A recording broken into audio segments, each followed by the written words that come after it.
collectors coming after you unfairly. Our credit expert is here now with some advice on how to really protect yourself. Bo Thomas is a certified credit expert who has helped consumers all across the country. Thank you for coming in. Oh, thank you. Thank you. This all stems, us inviting you here to talk specifically, stems from this lawsuit that just came down against a large creditor, right? Yeah, the FTC just awarded one of the largest ever by a third-party debt collector. It's $3.2 million.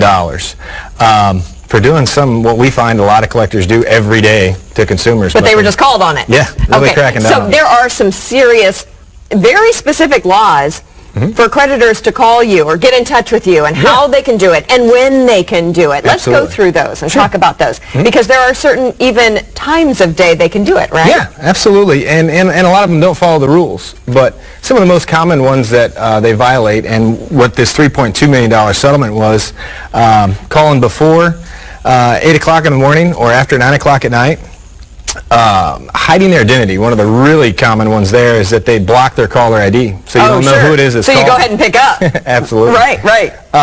They cannot use an automatic dialer to call your cell phone, and that's another real common thing as well. Like a pre-recorded message kind of thing? That's illegal? Yeah.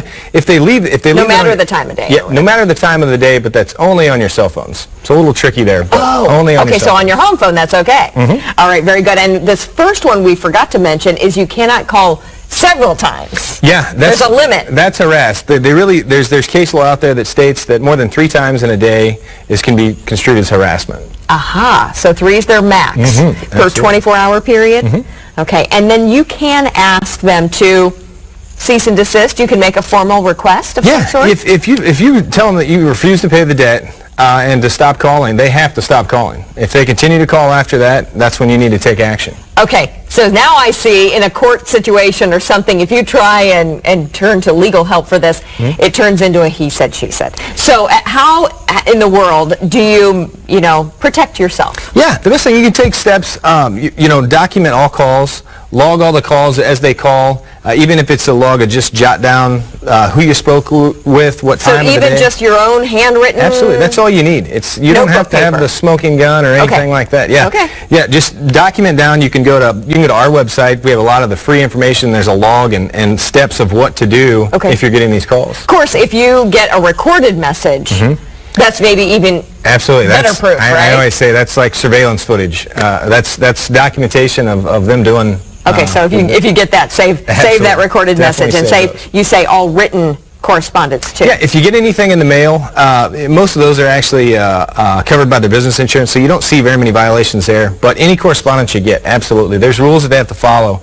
Before the first time that they communicate with you and attempt to collect the debt, they have to send you a dunning letter, and that's a letter that's advising you of your rights. Each time they communicate with you, that's another key factor. They have to advise you of your rights, and it's commonly known as your mini Miranda, and that's the phrase that it's an attempt to collect the debt, and the information will be used for that purpose. If they don't do that, they're subject to up to $1,000 fine, which goes to the consumer, not to anybody else. The consumer can get up to $1,000 just for that small tedious mistake. Okay, so let's say you've made these logs. You've got all of your documentation ready. Then what? That's when we turn to someone for help and representation. Yeah, absolutely. Yeah, right? yeah. That's what we do. We with our credit repair clients, we coach them and educate them on what they can do to document and really build a case, and then we get them our attorney. The attorney at Adelman Law Firm specializes in FDCPA claims, which is the Fair Debt Collection Practices Act. Okay. And he'll get you taken care of. So how do we find you if needed? Yeah, absolutely. You can reach us on the web at certifiedcreditexperts.com or give us a call at 816-994-4600.